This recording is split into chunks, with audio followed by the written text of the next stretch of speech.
Line length. This tool automatically calculates the total length of lines sharing common vertices in Revit.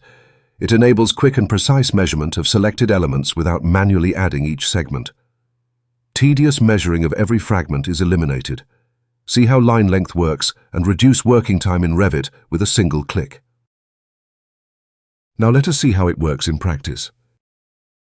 On the screen, we see the prepared line segments that we will measure shortly using the line length tool. Let's launch the tool now. Select the Line function. Click any point on the line. The program instantly displays its total length. The pink line consists of 3 segments. The result is their sum. Blue line is now measured. Red line is measured in the same way.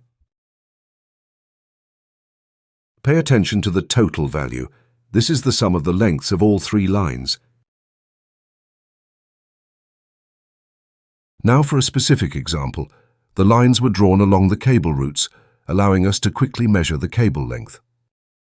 Select the Line function and measure blue line. Next, we measure the green line. Let's review the results obtained, as well as the total value of all the measurements.